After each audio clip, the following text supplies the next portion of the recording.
Você já pensou que faltam poucos dias para você iniciar uma nova fase na sua vida? Já pensou que daqui a uns dias você vai realizar uma prova prático profissional, porque você está na segunda fase da OAB, e vai poder colocar em prática tudo que você estudou nos últimos 5 anos? Você já pensou também que a sua vida vai mudar completamente daqui em diante e você vai poder exercer a profissão da qual você se preparou todo esse tempo? Dá um friozinho na barriga, né? Dá aquela ansiedade, aquelas borboletas no estômago. Porque, na final, você acha que tem muita coisa por estudar e aí você se sente seguro para fazer a prova. Fica tranquilo que eu acho que eu posso te ajudar, porque eu já passei por isso.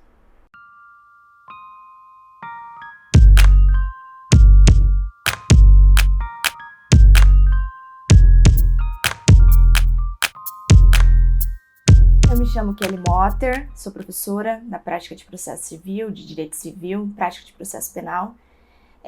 Licenciada da ordem, advogada, mas licenciada da ordem porque atualmente eu exerço, na verdade, há 13 anos eu exerço a função de assistente de juiz de direito e, portanto, meu cargo é incompatível.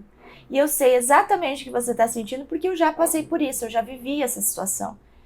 E essa situação me levou a pensar o quanto era necessário naquele primeiro momento, quando eu estava prestando meu exame da ordem há muitos anos atrás, de que eu precisava ter em mãos algumas ferramentas para me sentir segura na hora da prova. Então, o objetivo desse aulão de véspera é exatamente te colocar numa situação em que você possa fazer a prova com tranquilidade, com clareza, com certeza de que você já fez o seu papel, você já cumpriu a sua missão, você já estudou, já se preparou para isso e agora você só precisa trazer todas as informações, todo aquele conhecimento adquirido ao longo de todos os anos, especialmente por já ter sido aprovado na primeira fase, direcionado única e exclusivamente para aprovação de segunda fase, especialmente para aqueles que optaram pela disciplina de direito civil, agora na prova prático profissional. Portanto, fiquem tranquilos, que eu acho que a ferramenta que eu vou apresentar para vocês agora, ele dá esse acalento, ele dá essa segurança, porque conhecimento você já tem. O que você tem, na verdade, é dezenas de informações que estão aí pipocando na mente de vocês e aquela falta de direcionamento, de orientação, de acalento. A palavra correta seria acalento, de aquele abraço que você fala, pronto, eu estou mais tranquilo, agora eu posso realizar a minha prova. Aconselho que vocês acompanhem essa aula, e isso é um conselho que eu dou não com o intuito financeiro ou econômico, mas é um aconselho, o conselho é exatamente para você ter essa tranquilidade para exercer a prova. Estão disponíveis 2 e-books e vocês podem indicar para colegas de vocês que optaram pela disciplina de prático profissional na área de penal, que há um e-book direcionado única e exclusivamente para essa segunda fase, para esse momento de reta final.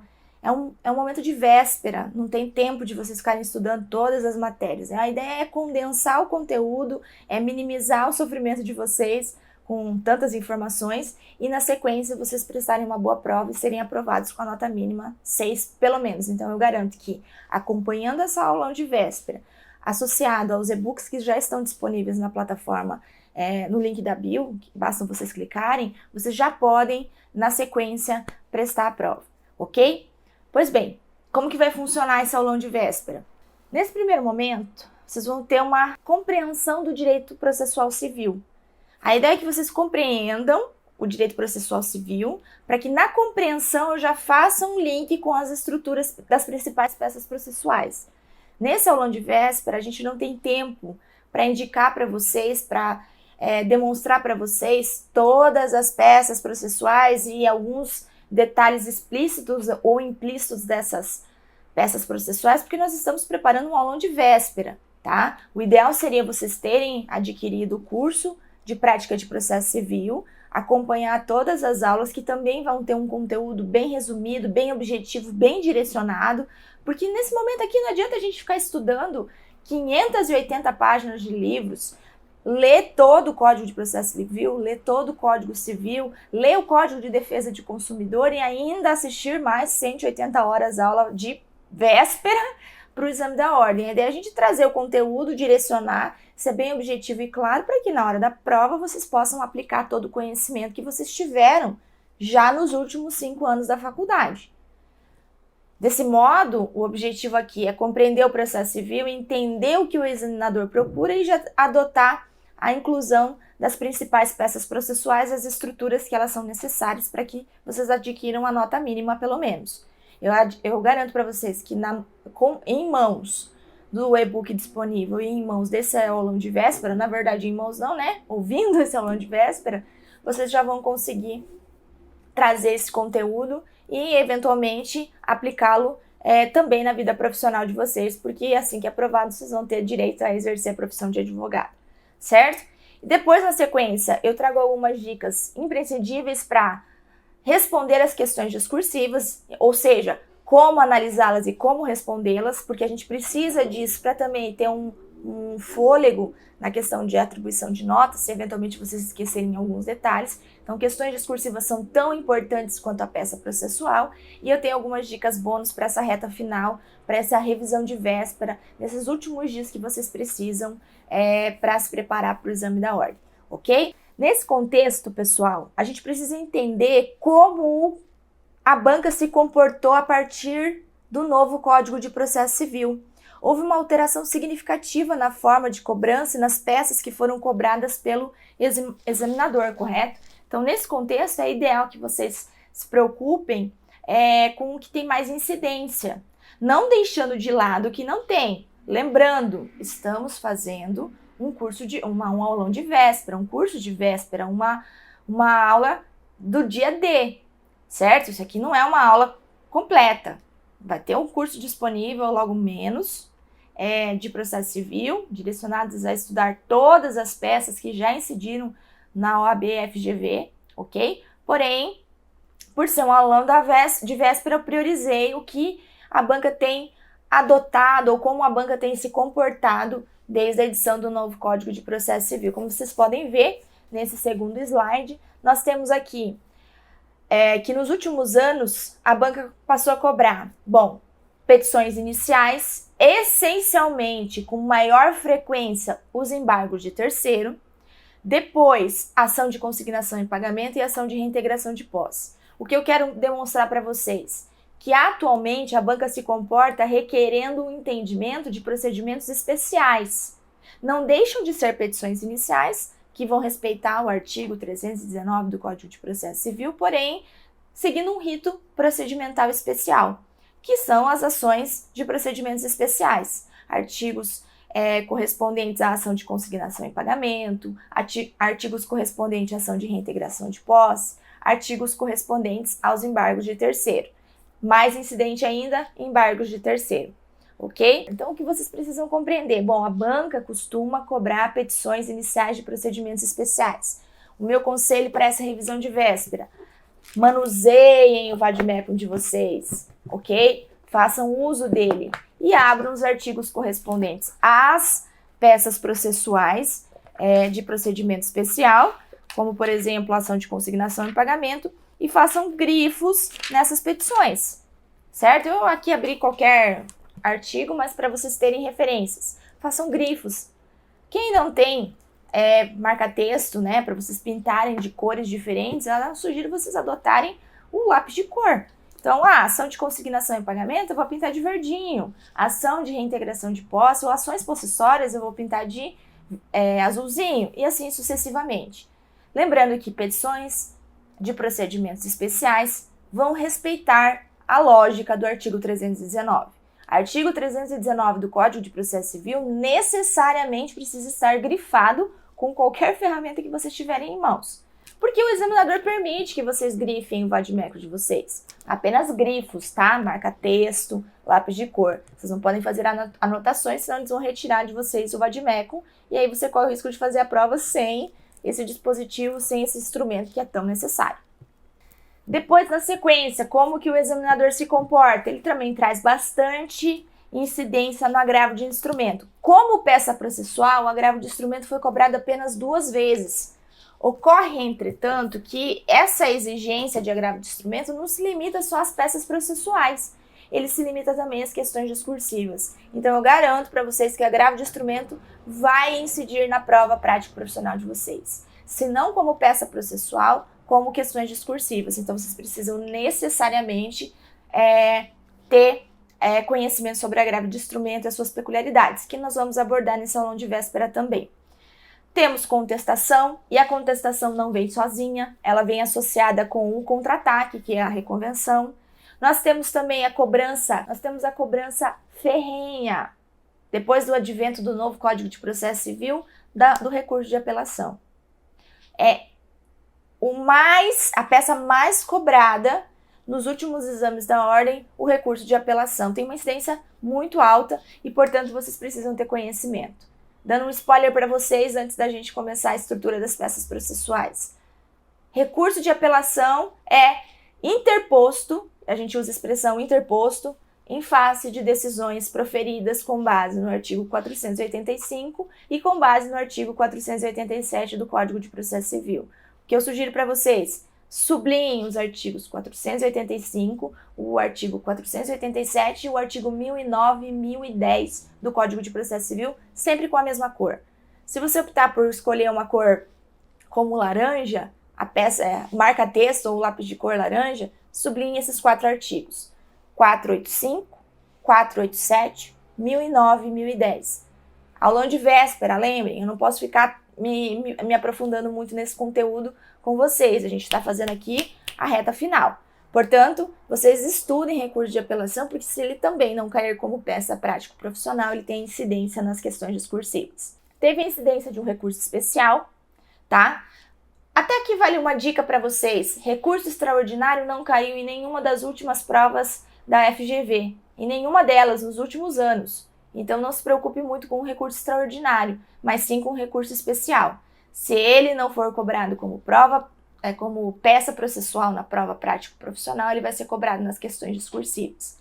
Embargos e execução, que nós já vamos falar sobre ele, sobre essa peculiaridade de embargos e execução, e por fim, a ação rescisória. Essas são as peças processuais que incidiram e eu acredito que vão ser reiteradamente exigidas nos próximos exames da ordem, por ser um comportamento a partir do novo Código de Processo Civil. Pois bem, como nós vamos entender, como nós vamos nos posicionar ou como nós vamos nos preparar para essa última fase processual, para essa última fase de preparatório para prestar o exame, prestar o concurso do exame da ordem, que não deixa de ser um concurso, né? Embora não seja um concurso, porque a gente não está competindo com ninguém, a gente compete com a gente mesmo, a gente precisa de uma nota mínima. Para prestar esse próximo exame da ordem, eu vou trazer uma ferramenta para vocês que foi uma forma que eu aprendi, foi uma forma que eu compreendi o processo, porque eu trabalhei muitos anos, especialmente do lado do Poder Judiciário, né, como assistente de juiz e não como advogada. Advoguei também, mas eu trabalhei do lado onde eu vejo todas as versões das histórias que são contadas. Então eu vou trazer para vocês uma ferramenta que foi muito útil para mim e que eu acredito que vai favorecer muito vocês e vai fazer com que tenha clareza no desenvolvimento da peça prático-profissional e, consequentemente, na resposta das questões discursivas. Vejam, vocês precisam entender que o processo são versões de várias histórias contadas por várias pessoas. Ora a gente tem autor e réu, ora a gente tem autores e réus.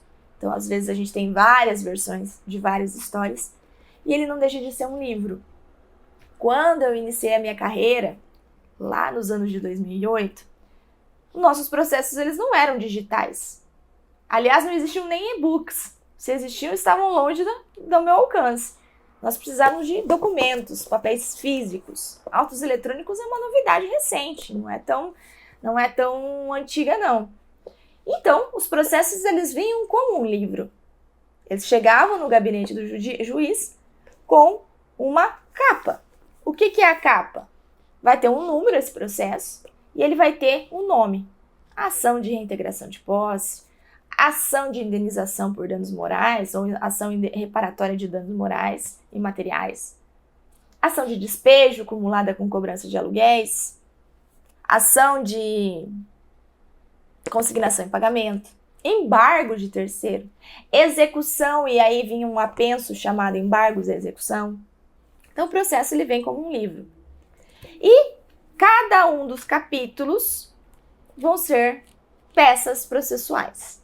Então, ao longo desse livro, escolhi esse livro porque é um livro que reflete muito nesse momento da minha vida. Recomendo, inclusive, fazendo um parênteses. Pois bem, cada pessoa, cada parte, cada cliente de vocês e cada cliente fictício que é apresentado pelo examinador, ele vai apresentar uma peça processual e cada peça processual, ele é um capítulo dessa história, é um capítulo desse livro. Uma vez que o juiz está em posse desses instrumentos, ele profere as decisões interlocutórias, os despachos ou as sentenças. E se algo for desfavorável ao seu cliente, nós vamos apresentar os respectivos recursos. Certo, prof, eu entendi. Então, nós temos um livro com várias versões contadas pelas partes, das quais, ao final dos autos, o juiz vai proferir uma decisão, uma sentença ou uma decisão interlocutória no meio dessas versões e eu posso, eventualmente, recorrer. Exatamente isso. A primeira versão da história vai ser contada pelo autor. E o que o examinador faz? Ele traz para você um casinho, um enunciado, uma ficção, uma versão de história inventada por ele, e depois, quando vocês já tiverem em poder da sua carteirinha do exame da ordem, vocês vão poder ouvir essas histórias de pessoas reais, dos seus clientes. Então, vocês abracem a causa apresentada para vocês. Tenham empatia com o cliente, ainda que ele seja aquele cliente fictício. Porque quando a gente tem empatia, quando a gente se coloca no lugar daquele cliente, a gente tem mais força, a gente tem mais vontade, a gente tem mais argumentos para apresentar a nossa fundamentação jurídica. Certo? Então, pensem que aquele cliente, aquela pessoa que apresentaram para você lá no exame da ordem, lá no enunciado, ele é você. E você precisa se defender disso. Então, criem um vínculo, criem uma empatia.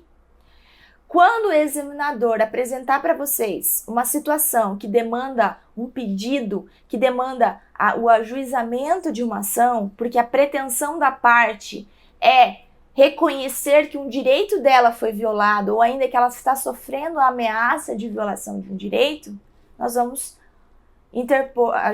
vamos propor uma petição inicial.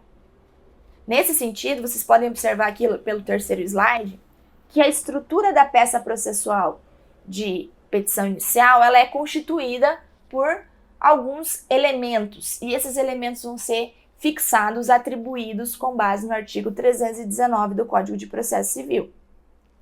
Nesse momento, nós não temos um endereçamento, não há um processo judicial em andamento, exceto no caso dos embargos de terceiro, que nós já vamos falar, e exceto nos embargos em execução, ou ainda na ação rescisória.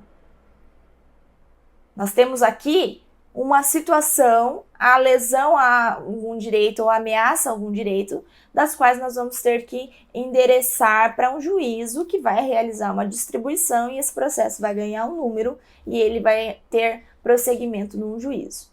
Então, a primeira coisa que vocês precisam entender é as regras de competência. Vocês precisam estudar as regras de competência, porque ela é o pontapé inicial para vocês buscarem uma atuação, uma manifestação judicial favorável ao cliente de vocês. Na sequência, vocês vão qualificar o cliente de vocês.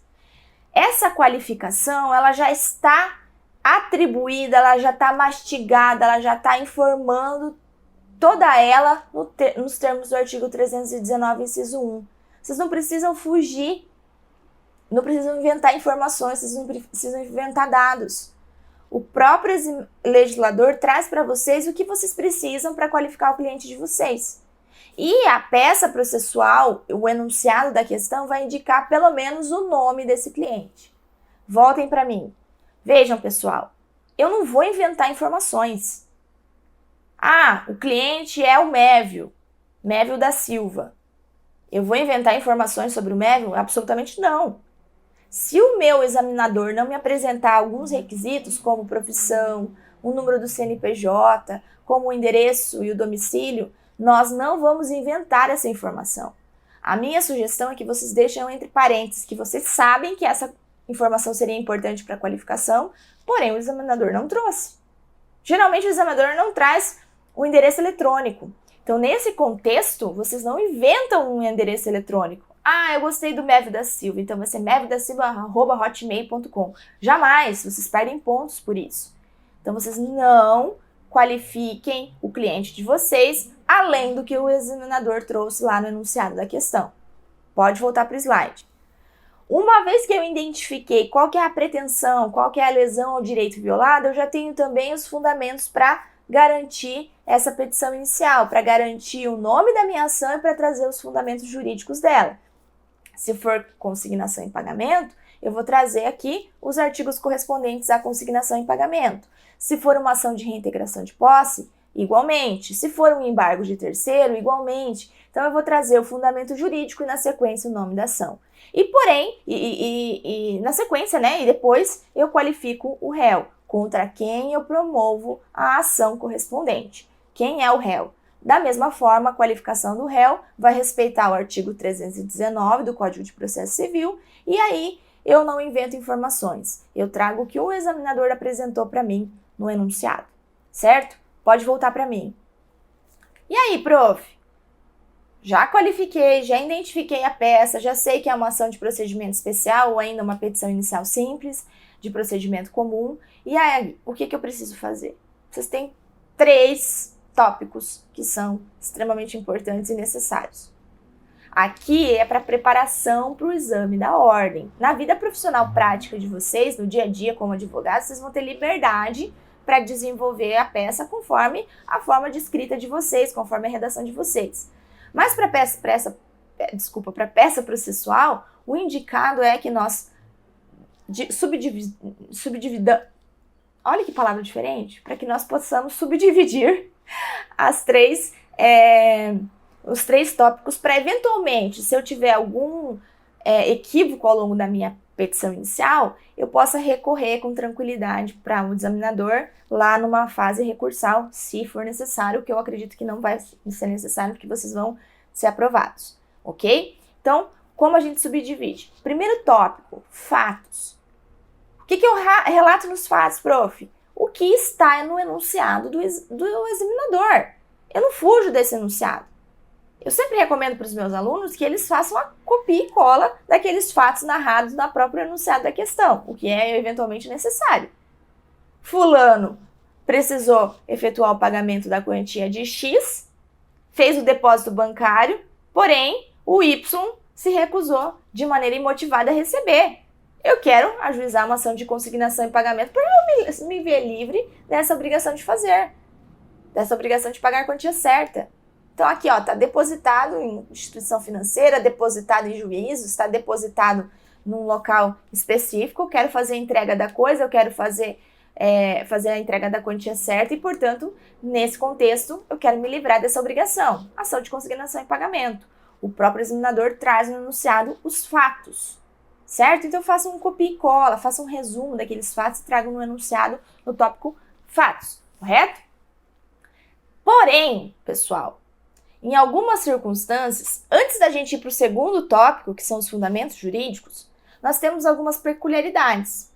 Se o examinador trouxer a informação de que aquele cliente necessita de atendimento especial, de uma tramitação prioritária, porque ele é idoso ou porque ele é portador de alguma deficiência, nesse caso, nesse contexto, o indicado, o ideal é vocês abrirem um subtópico. Antes dos fundamentos, você indica, olha, aqui nós estamos diante de uma situação de tramitação prioritária do processo. Obviamente, há uma menção desse conteúdo no enunciado de maneira expressa, não inventem informações. Ou ainda um subtópico, caso seja uma relação de consumo. Então, deixe claro, olha, aqui se trata de uma relação de consumo e, portanto, nós vamos aplicar as relações consumeristas previstas no Código de Defesa do Consumidor. Ou ainda, se nós estivermos diante de uma situação de vulnerabilidade econômica, de hipossuficiência, que demandaria o quê? O deferimento de uma justiça gratuita. Então, se eventualmente o enunciado da questão te trouxer esses elementos, antes dos fundamentos, vocês vão abrir um outro tópico com esses pontos específicos, se o examinador lhes pedir, certo? Não, prof, o enunciado não pede absolutamente nada disso. Posso partir para os fundamentos? Pode, com certeza. Vá para o fundamento jurídico. O que são os fundamentos jurídicos? vocês precisam necessariamente defender-se daquela lesão ou ameaça de lesão a um direito que foi violado. Eu preciso. E como eu faço essa fundamentação? Subsunção da norma ao direito. Ai, que palavra difícil. Une aquele fato ao direito aplicável à espécie. Eu tenho uma situação jurídica que um fato jurídico, uma circunstância que gerou um dano ou está na iminência de gerar danos e eu preciso me garantir. E tem lei, e tem Código Civil, e tem lei de locações, e tem proteção do bem de família. Nesse caso, eu preciso necessariamente do que? Fundamentar com base nos dispositivos legais, com base em doutrina, com base em jurisprudência. Obviamente, no momento do exame da ordem, vocês não vão estar em posse de jurisprudência, nem das súmulas, e muito menos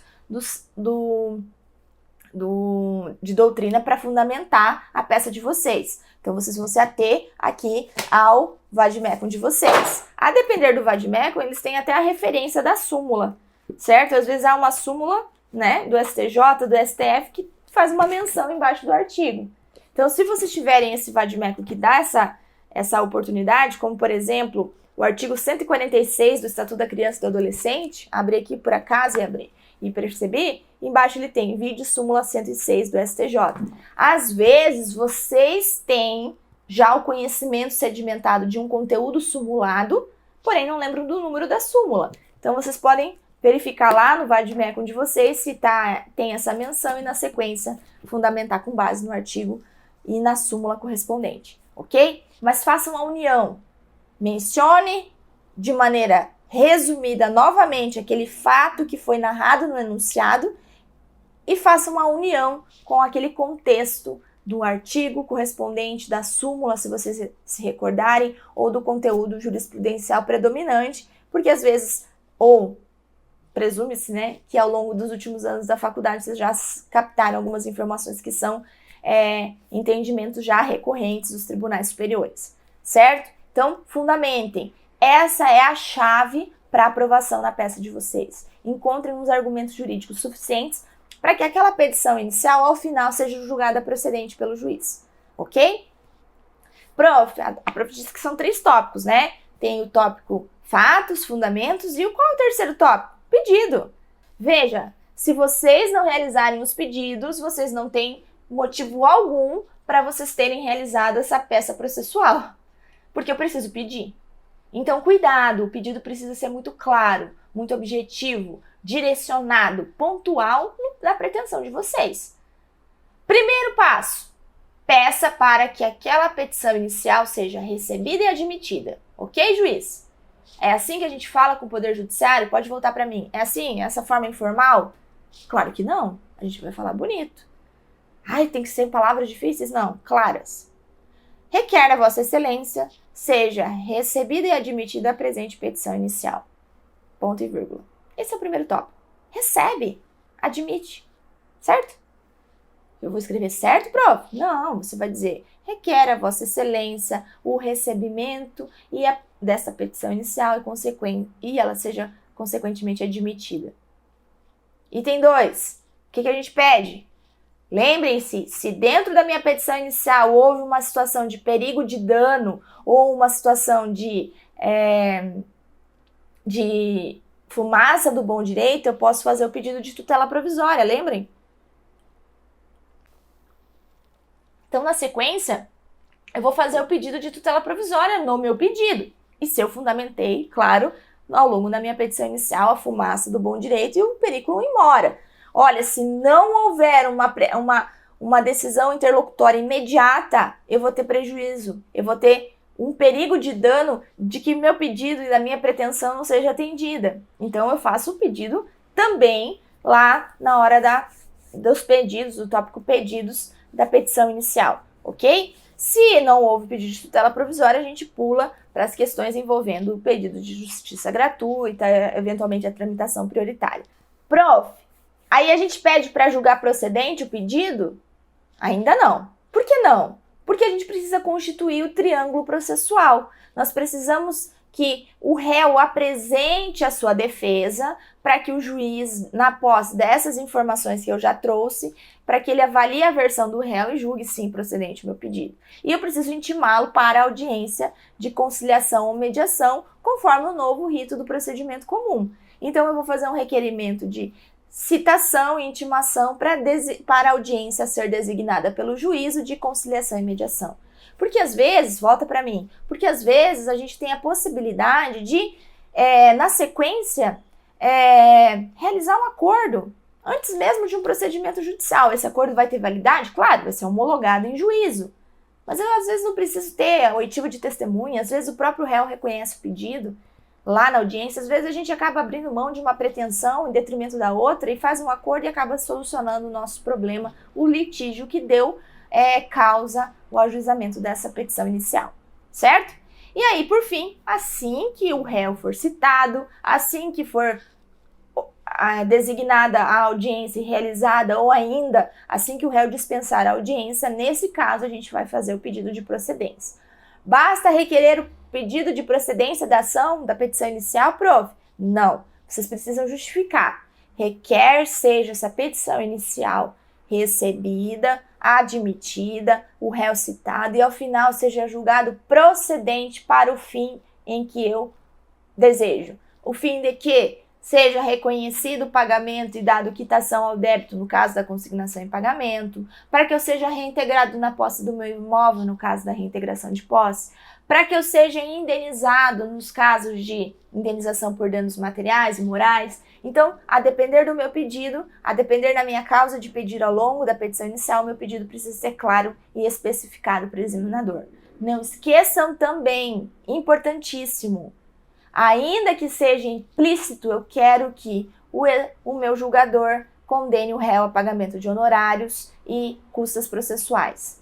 Eu quero ficar livre de eventuais ônus sucumbenciais, porque afinal, ele deu causa ao ajuizamento da minha petição inicial. Se ele tivesse cumprido com a obrigação, se ele não tivesse lesado o meu direito, ou ainda se ele não tivesse me ameaçado, eu não precisava estar recorrendo ao judiciário. Então, condene o réu aos honorários advocatícios e às custas processuais. E mais, pelo amor de Deus, brilhem os olhinhos, façam rabiscos no vade-mecum de vocês. Peçam o direito à produção de todas as provas de direito admitidas. Não deixem de pedir a produção de provas. Vocês precisam ouvir as testemunhas, caso a contestação do réu traga uma versão diferente dos fatos alegados na inicial. Vocês precisam realizar perícia, caso a versão do réu venha diferente do alegado na inicial. Vocês precisam de uma inspeção judicial, caso seja necessário, ou ainda juntar novos documentos que agora você não tinha em seu poder. Então, peçam, pelo amor de Deus, a produção de provas. Ok? Essa é a estrutura da petição inicial. Pode voltar para o terceiro slide. Vejam, vocês vão finalizar dando valor à causa, sublinhem os artigos 291 e 292, que eles são os parâmetros para atribuição de valor de causa, claro, com exceção dos procedimentos especiais e de artigos esparsos ao longo do Código de Processo Civil, ou ainda da legislação esparsa, mas dê valor à causa. Finalizem sem datar, sem localizar, sem atribuir nome, sem indicar o número da OAB, porque essas informações seriam identificação de peça e vocês perdem nota por isso. Cuidado com isso. E, por fim, o pedido de juntada de documentos. Se o examinador te demonstrar que já tem documentos ao longo da peça, você já menciona quais são os documentos. Se eventualmente o examinador não o fizer, pelo menos indiquem que você junta uma procuração, porque esse cliente precisa estar representado por um advogado. Ai, prof, eu gosto do nome do advogado Rui Barbosa, posso colocar? Não, pelo amor de Deus também, não inventem nome do advogado, nem número da inscrição, porque nesse caso vocês vão estar identificando a peça e podem eventualmente ser prejudicados. Podem voltar para mim. Prof, mas eu já me sinto advogado, eu quero assinar com o meu nome, fazer a minha rúbrica. Posso fazer isso? Também não. Vocês vão perder nota e vai ser uma nota tão oportunizada para vocês. É uma nota que o examinador está louco para te entregar. E aí você vai colocar seu nome e você perde essa nota. Pelo amor de Deus, não identifique a peça. Ok? Essa é a estrutura da peça de petição inicial. O primeiro capítulo do processo. O primeiro momento em que o judiciário é acionado. Nesse contexto, como o examinador vem pedindo essa peça, como que eu identifico que é uma petição inicial. Aqui no quarto slide a gente tem essa referência, tá? Dê uma olhada. Na reintegração de posse, ele vem e diz assim, no final do enunciado, obviamente, da prova número 26, só para vocês terem uma identificação de peça para quem ainda não teve tempo de fazer essa análise. Já lembrando que no e-book eu trago essas referências com o enunciado completo, eu já trago também quais foram as peças cobradas nas últimas provas da OAB, vem bem descrito, bem delimitado. Quem já está na posse do e-book pode acompanhar por lá. Na reintegração de posse, o examinador costuma fazer o pedido do quê? Permitir a retomada do imóvel e a composição de danos sofridos do bem. Aqui ele está te dando a referência. Veja, elabora a peça cabível nesse caso para a defesa daquele cliente. Então ele te dá essa referência. No embargo de terceiro, igualmente, olha, havia uma ação de execução de alimentos em face do pai por não ter pago alimentos àquele filho, e durante a execução de alimentos houve a penhora do único imóvel do casal. E a madrasta foi prejudicada, afinal ela tinha comprado com o marido, né, um imóvel, deu o valor do bem naquele imóvel e na sequência o bem foi penhorado. Então a madrasta te procura como advogado e pede para elaborar a defesa cabível. Ai, defesa cabível para contestação. Não, porque ela era uma terceira, ela nem estava dentro do processo, ela nem fez parte daquela execução, então você vai ajuizar uma petição inicial de procedimento especial denominada embargo de terceiro, certo? E ainda a consignação em pagamento. Havia um caso, uma situação em que o devedor realizou o pagamento, fez o depósito da quantia correspondente à obrigação e, entretanto, o credor se recusou de maneira imotivada a receber. Então, você, na qualidade de advogado, ficou responsável por elaborar a medida processual cabível para que essa devedora tivesse declarada a quitação do direito, a quitação do débito. Portanto, nós estamos diante de a consignação em pagamento. Então, uma vez que a gente está na posse dessas informações, a gente identifica a petição inicial e propõe. O que eu preciso falar para você sobre o embargo de terceiro? O embargo de terceiro é uma petição inicial, é a defesa de alguém. Porém, essa defesa ela não é por meio da contestação, é uma defesa que é realizada ao longo do processo, aliás, associada ao processo de execução que gerou uma constrição indevida. Então, o embargo de terceiro é petição inicial com conteúdo de defesa, porque o juiz realizou uma constrição sobre um bem, sobre o patrimônio de alguém que não fez parte do processo. Dica bônus para vocês. Estudem Lei 8.009, Lei do Bem de Família. Geralmente os embargos de terceiro vêm para proteger o bem de família e aí você vai ter um instrumento mais condizente com a fundamentação da peça de vocês, certo? Então o embargo de terceiro vale essa dica bônus para vocês. No e-book há um capítulo específico para esclarecer o embargo de terceiro, porque ele tem também alta incidência nos exames da ordem. Prof, já entendi. Nós já tivemos, então, a petição inicial, o primeiro capítulo. E agora? Bom, regra geral no ordenamento jurídico, tá? A petição inicial ela é protocolada, ela é distribuída, ela recebe um número, o juiz vai proferir a primeira decisão, geralmente com análise de tutela antecipada, e aí depois dessa tutela antecipada ele cita o réu para que responda a ação no prazo correspondente, a depender do rito processual, e depois que esse réu é citado, se ele não desejar comparecer à audiência de conciliação ou se essa audiência de conciliação e mediação foi infrutífera, ele tem um prazo para apresentar a contestação. O que é a contestação? É a defesa daquele réu, é a apresentação das versões correspondentes aos réus do processo ou réu do processo.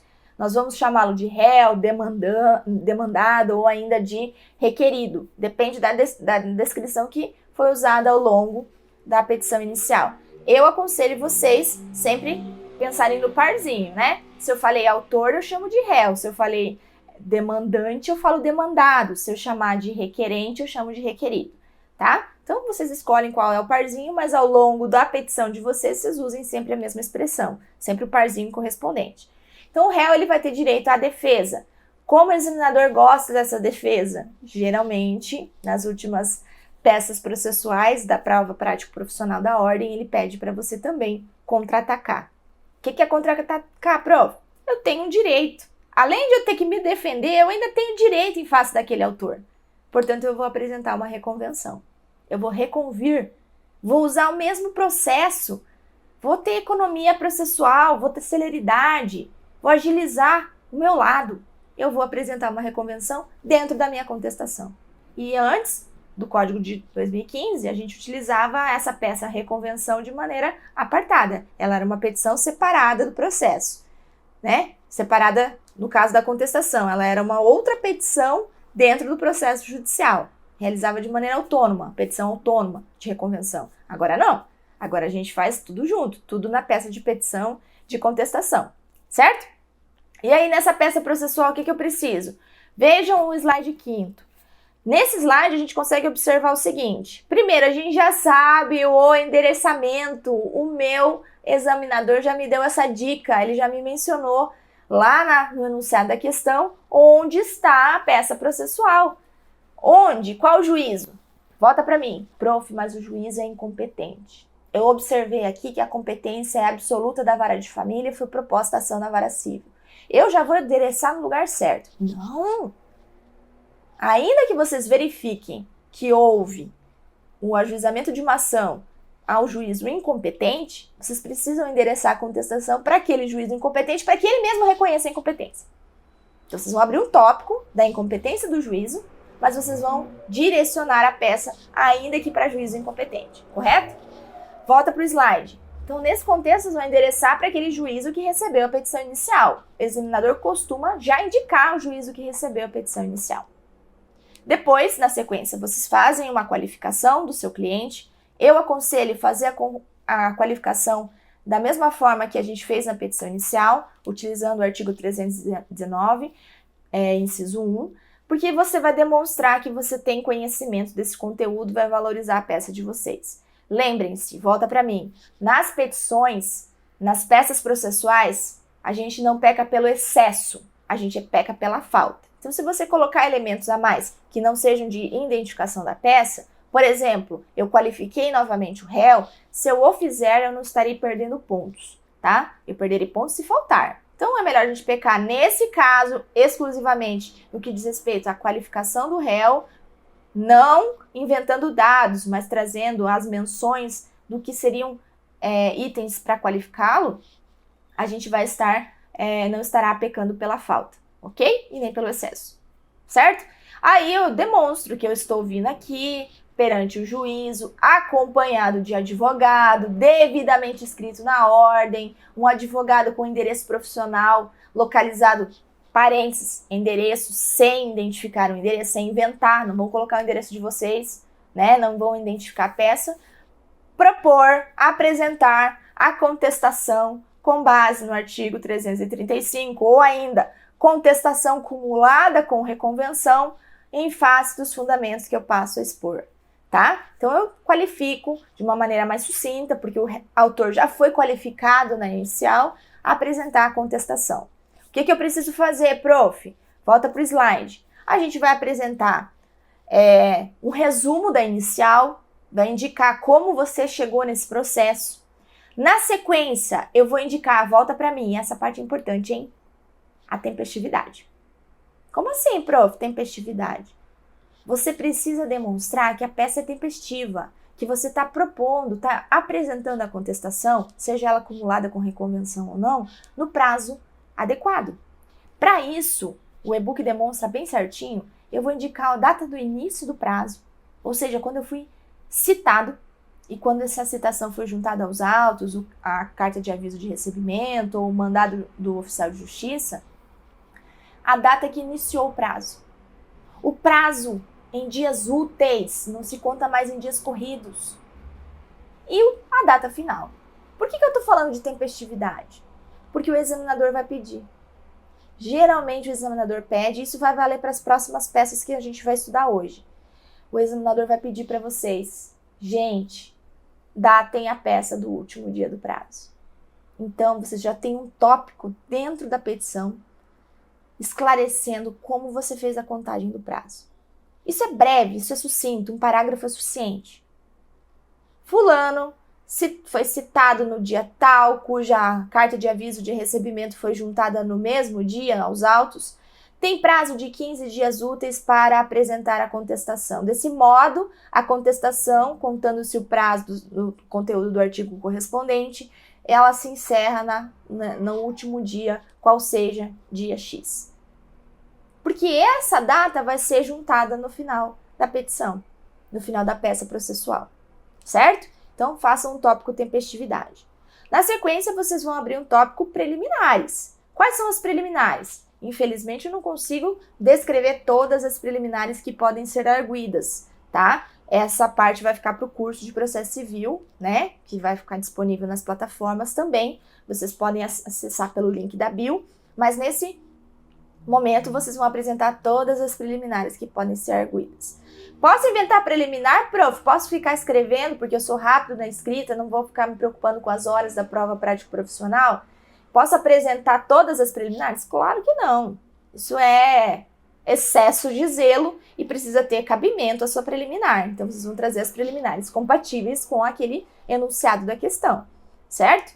Fazendo parênteses, coisa mais terrível é aquele advogado que apresenta 180 preliminares na petição de contestação, todas improcedentes, todas sem cabimento nenhum, para no mérito ele deixar de alegar o que é importante. E aí ele perde a ação por conta das preliminares, que ele gastou tempo demais sem adotar ali a fundamentação adequada para a peça dele, certo? Fecha parênteses. Depois, volta para o slide. Depois a gente vai impugnar o mérito. A gente vai alegar todas as teses defensivas em favor do réu. Lembrando que se eu não impugnar a versão do autor, vão ser reconhecidos verdadeiros os fatos alegados por ele. Essa é a parte mais importante da peça de contestação. Vocês precisam fundamentar e impugnar todas as matérias de mérito alegadas pelo autor, caso o enunciado de vocês lhes permitir fazê-lo. Não deixe de impugnar danos, não deixe de impugnar documentos, não deixe de impugnar as alegações do autor, certo? E lembrem também que prescrição e decadência é matéria de mérito. Então, vocês, diante de hipóteses de prescrição e decadência, vão colocar no tópico mérito. Façam um subtópico, certo? Pode voltar para mim. Então, nesse caso, vocês também vão precisar fazer a subsunção dos fatos à norma. Porém, em defesa do cliente de vocês, que nesse caso é o réu da ação. É o demandado, é o requerido. Eventualmente, se houver intervenção de terceiros ou reconvenção, igualmente abram tópicos, incluam essas informações, façam uma fundamentação adequada para vocês, ao finarem, irem para os requerimentos finais. Quais são os requerimentos finais? Reconhecimento das preliminares, se houverem, a inclusão de terceiros, se houver, o pedido de improcedência da ação. Não é o pedido de procedência da contestação, não, é o pedido de improcedência da ação. A contestação, ela não é um pedido, ela é uma defesa. Então, você vai vai fazer o requerimento de improcedência. Faça o pedido reconvencional, caso houver, lembrando de denominar as partes como autor reconvindo e réu reconvinte. E, por fim, lembre-se também de requerer a produção de todas as provas admitidas em direito e ainda o pedido de condenação aos honorários sucumbenciais e verbas e despesas processuais. Certo? Correto? Ok? Finalizem da mesma forma que a petição inicial, com a data caso o examinador peça e sem identificar a peça. Juntem o documento, especialmente a procuração, para demonstrar que você veio atendido por um advogado. Ok? Essa é a peça de contestação. Tranquilos? Felizes? Mais seguros? Ai, prof, falta tantas peças. Não, não falta. Aqui eu vou fazer um adendo especial para vocês.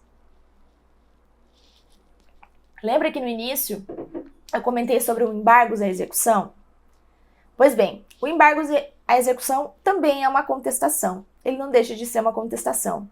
Porém, o embargo à execução é uma petição inicial também. Oi? Sim. Embargos à execução, ele é também um livrinho. Porém, ele vai ser um livrinho um pouquinho diferenciado.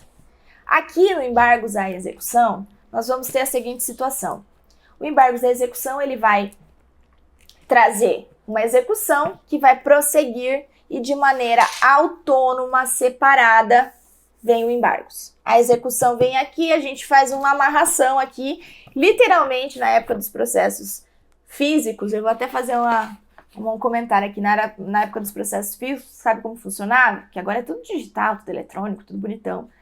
Na época dos processos físicos, nós tínhamos a execução aqui, aí vinha o executado, o devedor, e apresentava embargos de execução, apresentava a defesa.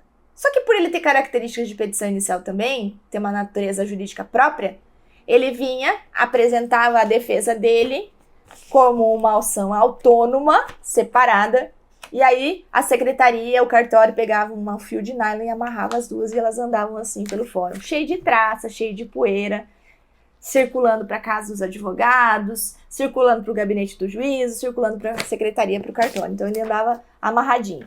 O embargo de execução, ele é a defesa do executado, porém ele tem natureza jurídica de ação autônoma, ele é separado. Porque se não for dado efeito suspensivo aos embargos de execução, aquela execução vai prosseguir. E os atos expropriatórios, para que aquele credor seja satisfeito da obrigação, eles vão acontecer naturalmente. Exceto se nos embargos da execução, naquela ação autônoma que anda apartada, coladinha com a execução, houver o reconhecimento do efeito suspensivo.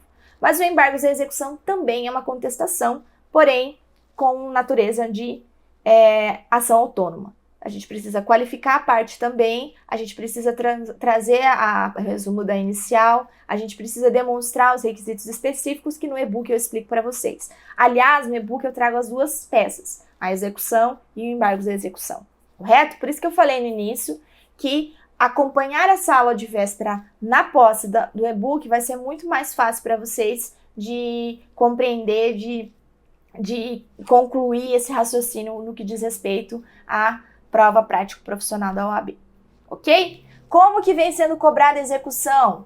Slide 6. Veja, o 6º slide. Na qualidade de advogado, elabora a peça cabível para defender os interesses. Nossa, já vem dado a questão. Porque ele noticia todas as informações ao longo da peça processual, e ele noticia tudo o que aconteceu, que houve uma petição inicial, que o juiz deferiu a liminar ou não deferiu a liminar, deferiu a tutela provisória ou não deferiu, e ao final ele demonstra que houve a juntada de uma carta de citação, ou peraí, ele foi citado, tem que defender os interesses, a peça é contestação, tá? E aqui ele pede para contar o prazo no dia 4 de fevereiro de 2019, o exame 18 da FGV também. Pode voltar para mim. Prof, entendi, petição e contestação, tudo certo, já estou bem mais familiarizado. Entendi também, nesse meio tempo, um pouquinho da embargos de execução e o embargo de terceiro, que também tem alta incidência. E agora? Gente, agora a gente tem uma particularidade, que é a chamada peça processual queridinha do examinador, chamada por mim, né? Lá no e-book eu chamo de queridinha. Por que queridinha? Vou até tomar uma água. Queridinha, porque ela tem uma incidência enorme. Ela tem alta incidência no exame da ordem. Ai, mas eu nunca vi tantas peças de agravo de instrumento. Não, ela tem também nas questões discursivas, então vocês precisam entender agravo de instrumento. Sempre vai ter incidência. E além de ela ser queridinha do examinador, ela é queridinha também dos advogados. Vocês, na posse da carteirinha de vocês, com a permissão de exercer a advocacia, vocês vão precisar de agravo de instrumento para, pelo menos, uma parcela bem significativa dos processos judiciais que vocês atenderem. Porque ao longo do processo, e não apenas no que diz respeito às tutelas provisórias, nós vamos ter várias decisões interlocutórias que podem ser desfavoráveis ao cliente. Então, se a gente estiver diante das hipóteses do artigo 1015 do Código de Processo Civil, lembrando daqueles recursos repetitivos que admitiram uma taxatividade mitigada do artigo 1015 nas situações de urgência, nesse caso, a gente vai precisar de um recurso. O que significa dizer? Juiz proferiu uma decisão interlocutória com conteúdo do artigo 1015 do Código de Processo Civil ou com uma situação que vai gerar um perigo de dano irreparável para a parte, uma situação de urgência. Eu preciso recorrer a alguém que entenda que a minha pretensão ela necessita ser reformada. Aquela decisão interlocutória precisa ser reformada. Eu preciso ter uma tutela recursal imediata. Então, a gente precisa buscar uma alternativa para que a gente tenha prosseguimento processual de maneira justa, célere, com um deferimento ou indeferimento de determinada pretensão. Então, ela é queridinha por quê? Porque ela atinge as duas partes. Tanto autor e réu podem ajuizar e ela pode ocorrer em diversos momentos do processo. Na hora do saneamento do processo, na hora da oitiva das testemunhas, na hora da realização de alguma prova ou ainda, essencialmente, quando reconhece ou quando defere ou indefere uma liminar, o pedido de tutela provisória, certo?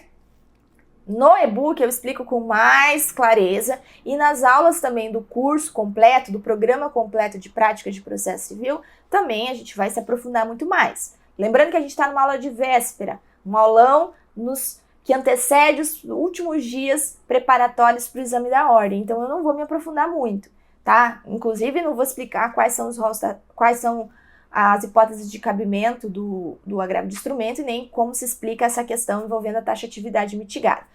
Mas estou diante de uma decisão. O examinador adora decisões liminares de tutelas provisórias. Hora que indefere, hora que defere. E eu preciso buscar a reforma dessa decisão. Eu preciso beneficiar o meu cliente. Como eu faço isso? Com a peça de agravo de instrumento. Volta para o slide 7º. Lá no slide, a gente consegue observar que essa petição vai ser endereçada ao tribunal. Não é o juiz que aprecia. Ele decidiu. Você discorda da decisão dele, da decisão interlocutória dele. Portanto, você vai recorrer, você vai apresentar um recurso de agravo de instrumento ao tribunal. Veja, esse recurso ele tem um endereçamento para o tribunal correspondente ao juízo que proferiu a decisão. Se for um juízo estadual, ok, vai para o Tribunal de Justiça do Estado correspondente. Se for um juízo federal, vai para o juízo da Justiça Federal, vai para o Tribunal Regional Federal da respectiva região. Volta para mim.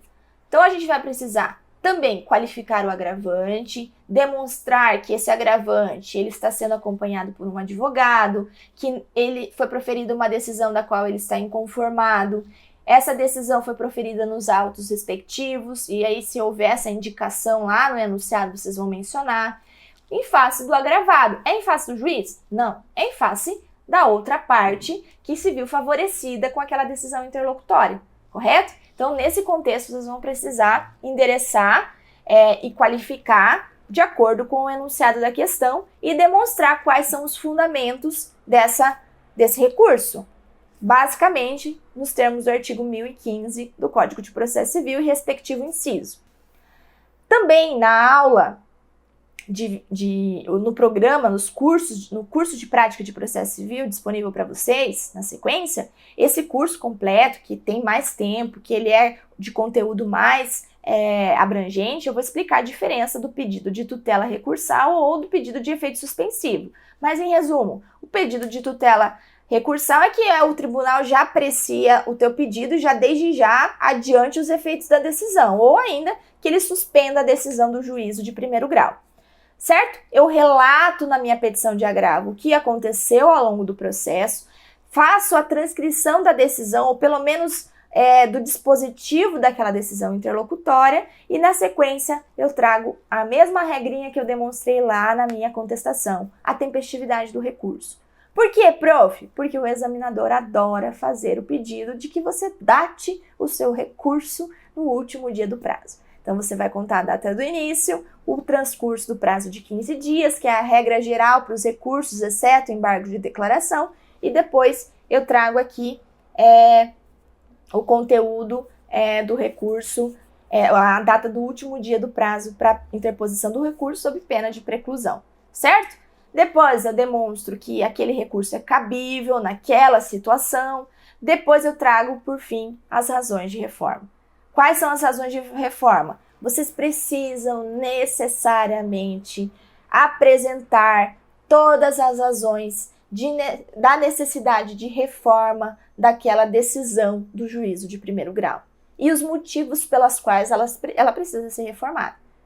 Então, apresentem as razões recursais da decisão de primeiro grau que você está buscando lá no órgão de segundo grau, no juízo ad quem. Se eventualmente houver pedido de efeito suspensivo ou pedido de tutela recursal, abram um tópico também. Pode pôr o slide de novo. Veja, nos requerimentos, vocês precisam fazer o pedido de que seu recurso deve ser conhecido e provido. Ele deve ser provido para qual fim? Para reformar a decisão de primeiro grau?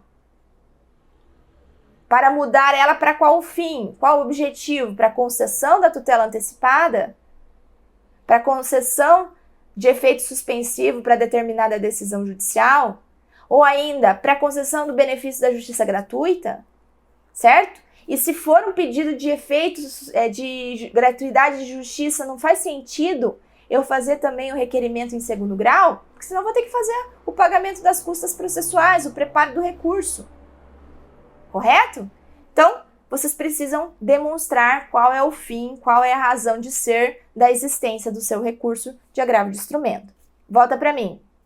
2 regras primordiais e essenciais. Primeira, indicar o nome do advogado do agravante e do agravado. Se o agravado for réu no processo que você quer foi citado, então eu menciono que esse réu no processo ainda não foi citado e, portanto, ele não constitui advogado nos termos do artigo 1017. Mas eu preciso mencionar que tem um advogado agravante e um advogado agravado. Segunda situação, importantíssima, pontos que vocês estão recebendo gratuitamente agora para a peça processual de vocês. Espero que vocês não esqueçam dessa aula. Lembrem-se de formar as peças obrigatórias do agravo.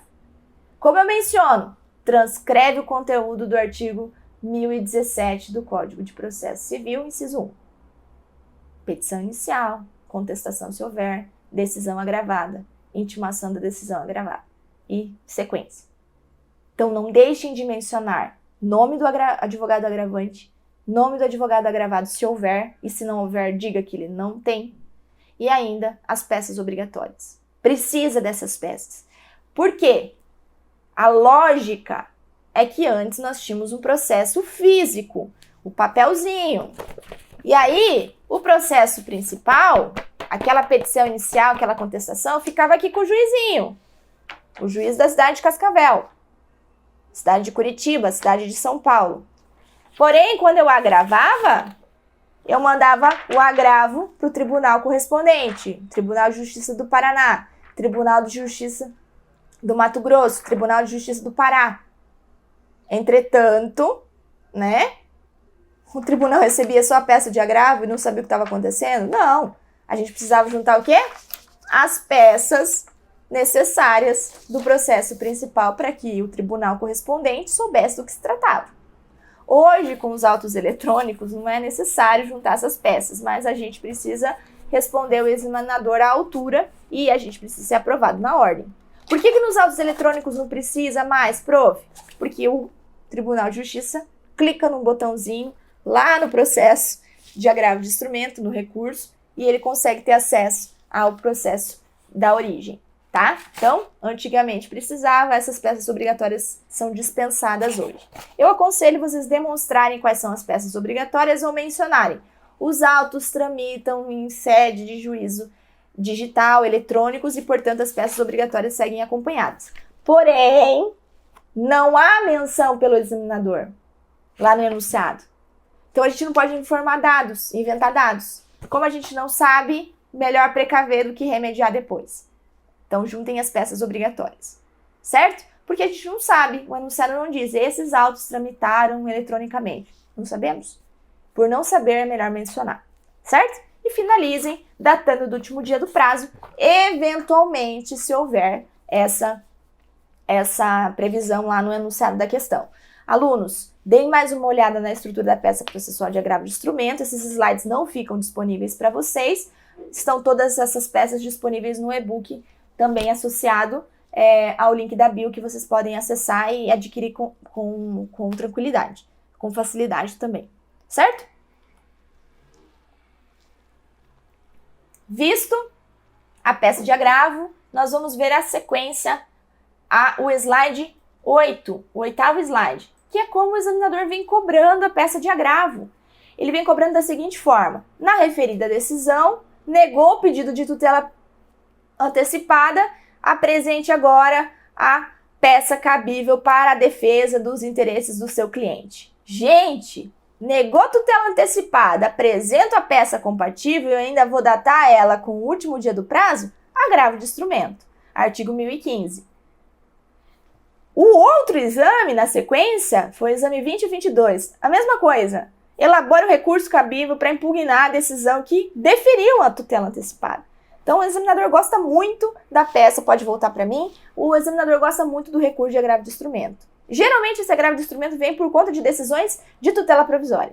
Hora que defere, hora que não defere. Então, hora você vai ser advogado do autor da ação, que quer que seja deferida a petição, deferida a tutela provisória, hora você vai ser advogado do réu, que quer que seja reformada a decisão que deferiu a tutela provisória. Então, analisem que geralmente vem com base na tutela provisória. E também nas questões discursivas, não vamos esquecer. Por fim, nessa aula de véspera, nós vamos estudar o recurso de apelação. E eu já venho com o recurso de apelação aqui com um adendo para o recurso especial também, tá? O que é o recurso de apelação? Volta para mim e mantém em mim. Recurso de apelação é o seguinte: eu contei a minha versão da história como autor, o réu contou a versão dele como réu, tivemos instrução, tivemos a oitiva de testemunhas, ou ainda não tivemos, ainda foi uma situação que cabia julgamento antecipado, e eu coloquei todo esse conteúdo na mesa do judiciário. E o juiz, ele vai proferir uma sentença. Uma sentença com conteúdo terminativo ou com conteúdo conteúdo definitivo, e com conteúdo meramente terminativo. Com base no artigo 485 ou 487. Os enunciados trazem informação. O juiz proferiu uma sentença. Eu já vou fazer um spoiler aqui também, lá do curso. Se ele proferir a sentença transitar e julgada, a gente pode ajuizar uma ação rescisória. Propor uma ação rescisória.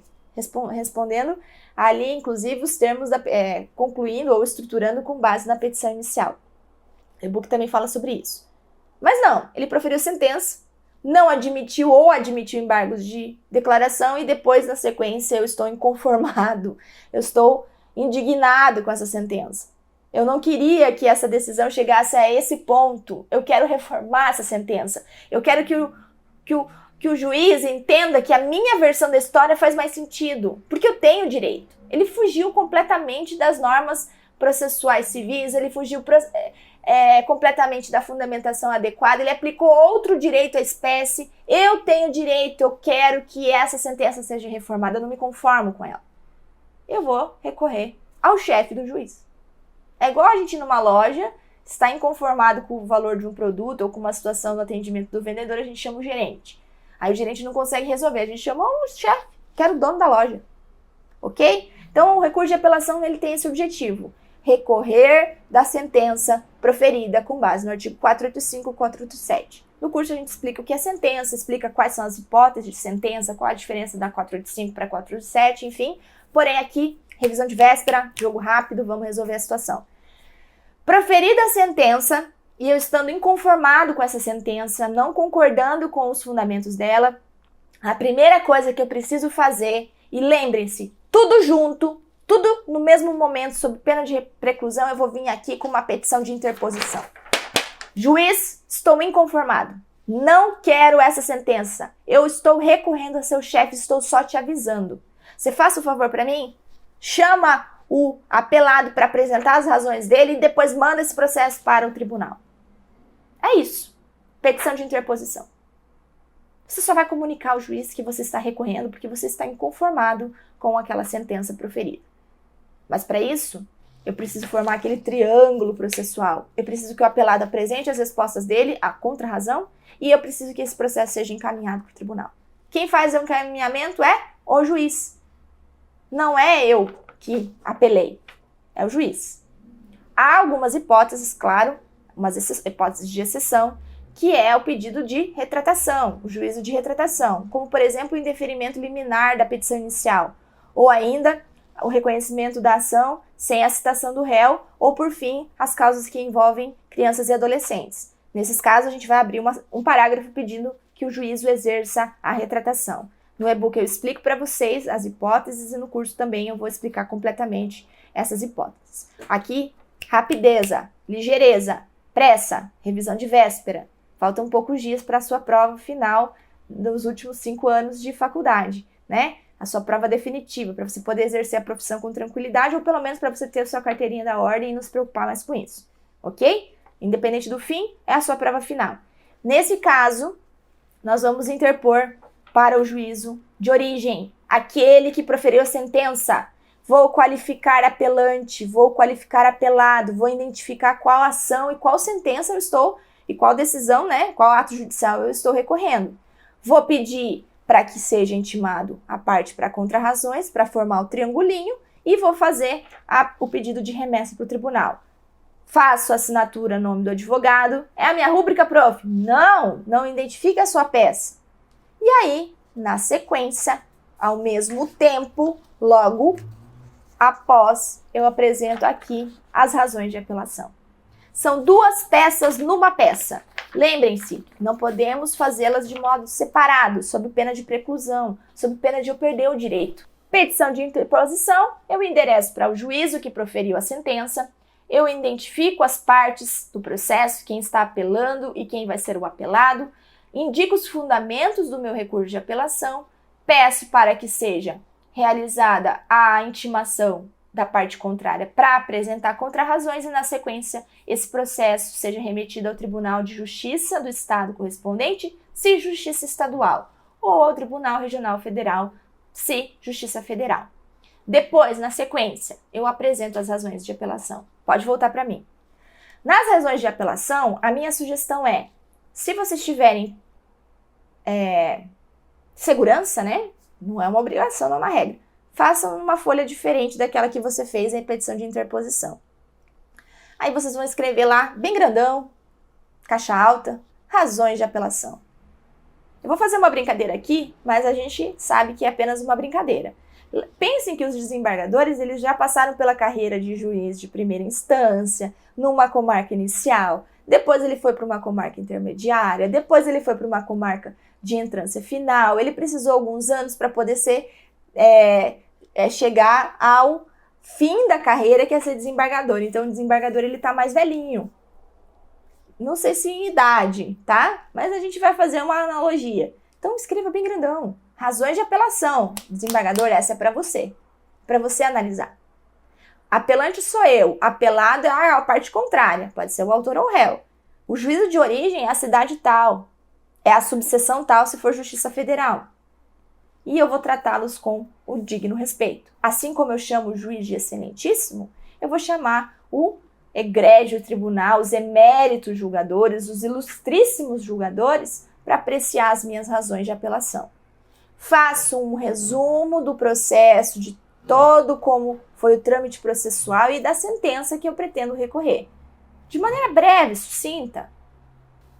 E depois, na sequência, eventualmente, se houve uma decisão interlocutória da qual não cabia o agravo de instrumento, porque o rol taxativo do artigo 1015, ele exige uma hipótese específica para interpor agravo de instrumento, eu faço uma preliminar no recurso de apelação, se houver o cabimento dessa situação.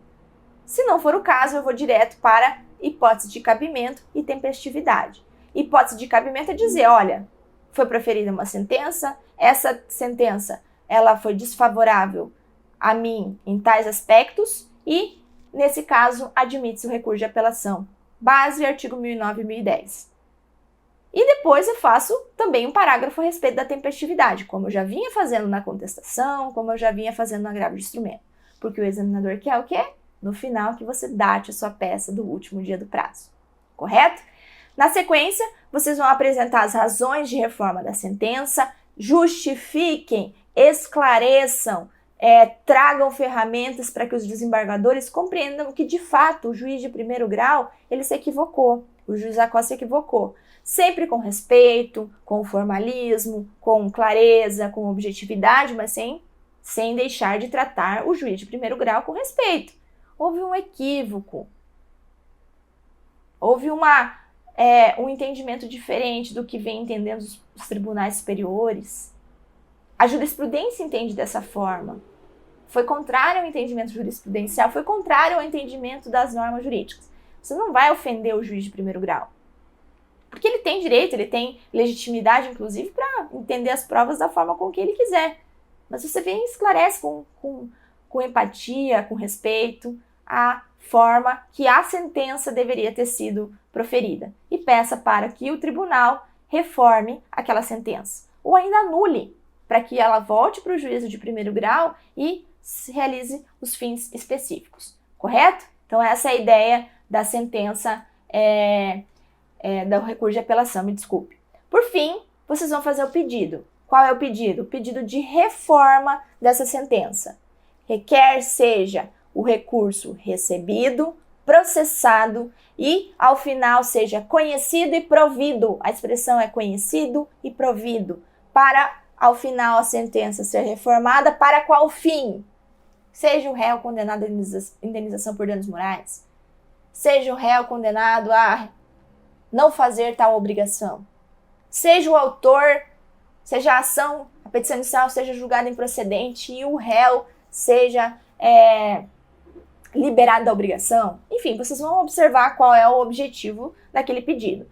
E por fim, também datem caso eventualmente houver um pedido lá no enunciado da questão. Editor, pode deixar no slide 9 para que os alunos compreendam essa expressão e essa construção das razões de apelação. Agora, volta para mim. Spoiler do curso de processo civil. Spoiler rápido. E ainda do e-book. Recurso especial é essa estrutura. É essa forma que a gente vai construir a nossa peça processual de recurso especial. Qual a diferença? Primeiro, eu vou endereçar ao tribunal que proferiu um acórdão. Eu estou indo para um tribunal superior, lá em Brasília, contra aquela decisão do juízo de segundo grau. Do juízo é de quem? Dos tribunais. Do Estado ou da Justiça Federal, das regionais. E mais, vão ser razões de recurso especial. Eu vou me referir não a eméritos julgadores, mas eu vou chamá-los de eméritos ministros, ilustríssimos ministros. Porque quem julga são os ministros do Superior Tribunal de Justiça. E eu endereço aos ministros do STJ, lá em Brasília. E além de todos esses tópicos que eu já sugeri para vocês, vocês vão incluir um tópico sobre o pré-questionamento, que é requisito principal do recurso especial. E, claro, a hipótese de cabimento é quando houver uma violação de lei federal. A sentença violou, o acórdão do tribunal correspondente violou e agora eu tenho que recorrer ao STJ, ao Superior Tribunal de Justiça, para que a gente possa reformar essas decisões, esse acórdão e o processo de origem seja válido perante todo o ordenamento jurídico. Ok? Então, o recurso especial, spoiler rapidão, é só vocês manterem a estrutura, porém, alterarem os endereçamentos e aos julgadores que vão fazer essa análise. E, obviamente, tem que ter uma hipótese de cabimento. Certo? Como o recurso de apelação vem sendo cobrado, né? Como vem sendo cobrado? Pode pôr o slide 10º. Ele vem, demonstra que houve uma sentença, que foi proferida uma sentença, seja com total procedência, seja com improcedência, e você vem na qualidade de advogado apresentar a peça processual para que seja reformada aquela decisão, para tutela integral do direito, para que seja reformada a decisão com objetivo tal, e aí vocês apresentam esse recurso de apelação. Tá? Ou ainda, ele demonstra que houve uma sentença, essa sentença foi proferida em tal data, você foi intimado dessa data e você quer apresentar o recurso cabível à instância superior. Vejam que há grifos específicos, inclusive, na peça do exame 32, em que o examinador colocou a palavra sentença, recurso à instância superior. Ficou claro que era um recurso de apelação. Essa ficou facilmente identificada pelo examinando, ok? Certo. Primeira e segunda parte eu fiz mesclado, lembra que eu disse? Eu ia explicar o desenvolvimento do processo civil e ia trazer as estruturas das peças processuais. Com essas informações e com o e-book em mãos, vocês estão com a carteirinha do exame da ordem na mão. Basta agora vocês sentirem tranquilidade, calma, respirar, entender que vocês já têm conhecimento suficiente, porque vocês já passaram na primeira fase, já tiveram alguns dias para estudo, e agora essa semana de véspera é só para vocês condensarem, para vocês refletirem sobre o conteúdo e principalmente terem tranquilidade. A falta de tranquilidade na prova faz a gente ficar com muito prejuízo em questão de nota. A gente erra coisa besta, coisa bobinha, porque a gente está muito nervoso. Então tenha calma. Você já passou na primeira fase. Você já foi aprovado. Você só precisa agora colocar todo o conhecimento que vocês têm numa estrutura processual adequada e responder as questões discursivas. E como a gente responde as questões discursivas, prof, pelo amor de Deus, estou desesperado. Não fique. A questão discursiva, curiosamente, nos últimos exames da ordem, eu fiz uma análise integral deles e trouxe para vocês no e-book, e eu vou trazer no curso também. Todo o exame da ordem ele é voltado para questões discursivas que apresentam casos concretos. São mini pecinhas. Eu chamo de mini pecinhas. Por que mini pecinhas, prof? Porque o examinador vai lá, te traz um casinho, conta uma historinha, te faz um pedido no que diz respeito ao direito material. E direito material aqui a gente vai entender como direito civil, direito do consumidor, lei de locações, a lei 8.009, a lei do bem de família, ou a lei que envolve os contratos de financiamento. E a gente vai condensar esse conteúdo no direito material na questão A. E na questão B a gente fala do direito processual civil. Qual é a ferramenta adequada? Qual o recurso cabível na espécie? Qual a hipótese de cabimento? Então ele vai trazer essa informação para vocês dessa forma. Pode pôr o 11º slide. Vocês vão ter casos concretos. Geralmente, esses casos concretos vão trazer questões de direito material e direito processual, sempre subdividido em A e B. E você vai fazer uma resposta, vai apresentar a sua resposta de maneira clara e objetiva. Não significa dizer que vocês vão pôr artigos e só. Vocês vão ser objetivos na resposta, ainda que o conteúdo seja a transcrição do artigo, aquele caso concreto. Justificando a resposta. E o que é essa justificativa? Pode voltar para mim. Sim e não. Porque o examinador te faz uma pergunta, você responde aquela pergunta com questões afirmativas ou negativas, geralmente. Se é sim, se é não, e traz o porquê. Sim, porque de acordo com o artigo 1009 do Código de Processo Civil, o recurso de apelação é cabível em tal hipótese. Simples, objetivo, claro. Tenham noção de que vocês precisam fundamentar. Fundamentar necessariamente não é jogar e mencionar o artigo. Vocês precisam trazer uma fundamentação, ainda que breve. Correto? Pode voltar para o 11º slide. Lá, nas últimas provas, eu trouxe até alguns exemplos para vocês observarem. Houve um enunciado, houve uma questão que falava sobre o contrato de fiança e nessa questão havia a necessidade de responder sim ou não. O aluno deveria responder sim e trazer a respeito do contrato de fiança e identificar o artigo correspondente. Depois, o mesmo enunciado, fazer uma pergunta de direito material. Então, se há o reconhecimento do contrato de fiança, se é caso de extinção da fiança, esse procedimento vai ser realizado com base no artigo 356 do Código de Processo Civil, de direito material, e faz o julgamento antecipado da lide. Então, ficou claro, houve uma resposta fundamentada com afirmativas sim, nesse caso, e a inclusão do artigo correspondente. Material, direito material e direito processual civil. Já na outro exemplo, a resposta era negativa. Ele indicava uma questão de direito processual, primeiro, que seria a tutela cautelar, né? Quando deve ser promovida, indicava e fazia referência, né? E aqui ele trazia um não no meio da questão, letra A, e depois, no final, ele fazia uma questão envolvendo o direito material, o contrato de doação, né? E a relação do direito de família ali envolvendo os cônjuges. Então, nesse caso, havia uma questão de direito processual primeiro e depois uma questão envolvendo o direito material. Pode voltar para mim, editor?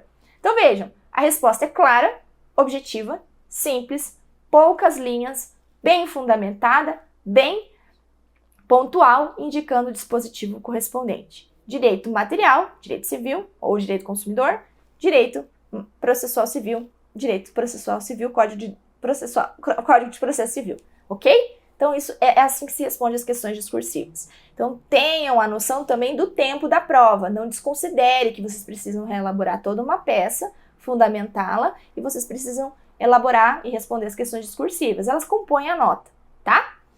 E, por fim, encerrando essa aula, já com os votos de boas provas, com o voto de felicidade para vocês, que vocês sejam juristas excelentes, que vocês tenham aí uma carreira brilhante, seja ela como advogado, seja ela como outras profissões na área do direito, sejam elas quais as profissões que vocês decidirem, mas em princípio, para que vocês sejam aprovados agora nessa segunda fase da prova prática profissional da OAB, e fiquem muito felizes em receber a carteirinha e se emocionem na hora do juramento, eu vou dar algumas dicas bônus para esses dias finais, para que vocês tirem um tempinho, levando em consideração aqui o ritmo de todo mundo, tentando abranger o ritmo de todo mundo, mas especialmente aqueles que trabalham durante o dia, que ainda estão cursando a faculdade, ou têm um curso à noite, ou estão fazendo um cursinho preparatório para essa segunda fase, mas para que vocês tirem tempos para ver questões pontuais, certo? Então essas dicas bônus são para aqueles que têm pouco tempo, né? Que precisam aqui ter segurança para fazer a prova, mas precisam estudar isso porque eles têm alta incidência nas questões discursivas ou ainda no conteúdo de fundamentação da peça prática profissional. Editor, pode pôr no slide 12º. Estude o contrato de fiança, especialmente no que diz respeito aos bens de família, tá? Contrato de fiança e bens de família, se não cair na peça processual, lá como fundamentação da peça processual, ele vai ter incidência nas questões discursivas. Sempre cai. E se vocês, ainda que não tenham isso na prova prática profissional, na vida pessoal de vocês, na vida profissional de vocês, esse conteúdo é muito importante, tá? Estude também relação de consumo e especialmente a responsabilidade civil do fornecedor, do prestador de serviço e do comerciante. Esse conteúdo tem um e-book próprio só de responsabilidade civil também disponível. Aqueles que têm mais tempo, que têm mais facilidade para estudar ou que preferem já ter esse conteúdo para eventualmente se preparar para as primeiras fases, segundas fases, ou mais, que querem ter um conteúdo rápido, rasteiro, como eu costumo dizer, para a segunda fase, para a vida profissional, né? Quando eu estiver já atuando como advogado, esse e-book é perfeito, ele é um resumo geral, tudo sobre responsabilidade civil, incluindo a responsabilidade civil do consumidor e também do Estado, para aqueles que atuam na área administrativa, certo? Volta para o slide. Dê atenção também ao conteúdo de litisconsórcio, ao conteúdo de vícios redibitórios e mais ainda, pode voltar para mim que é a dica final para esse momento de véspera. Pelo amor de Deus, estudem prescrição e decadência. Ainda que não caia na prova de vocês, embora eu tenha uma porcentagem meio alta, eu não vou dar números aqui, de que vá incidir na prova de vocês, prescrição e decadência é conteúdo da prática profissional, do dia a dia do profissional do direito. Seja você aluno, seja você advogado, seja você técnico judiciário, seja você juiz, seja você promotor de justiça, defensor público, qualquer área do direito.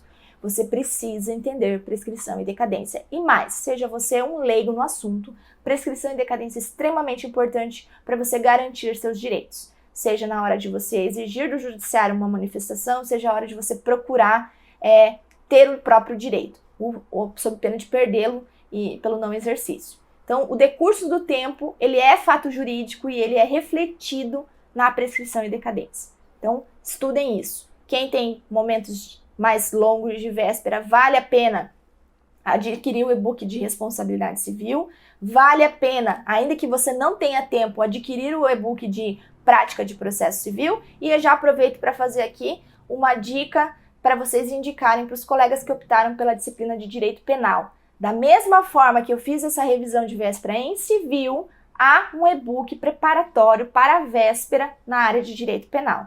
Então, aqueles que não conseguiram, que não tiveram disponíveis o aluno de véspera, vai poder utilizar o e-book de véspera também para a área de direito penal, quem optou por esse conteúdo. Agradeço imensamente a todos que participaram. Sintam-se abraçados, sintam-se com todas as energias positivas que eu estou emanando daqui para aprovação e vejo vocês no futuro. E aqueles que assistiram, foram aprovados e uma dica minha foi importante, eu agradeço se vocês já me mandarem um direct, me mandarem uma mensagem contando, prof, aquela dica que você deu foi correta, me auxiliou e eu fui aprovada no exame da ordem. Então eu vou ficar recebendo com muito carinho essas mensagens. Um grande beijo, uma boa prova, fiquem bem e até breve. Beijos!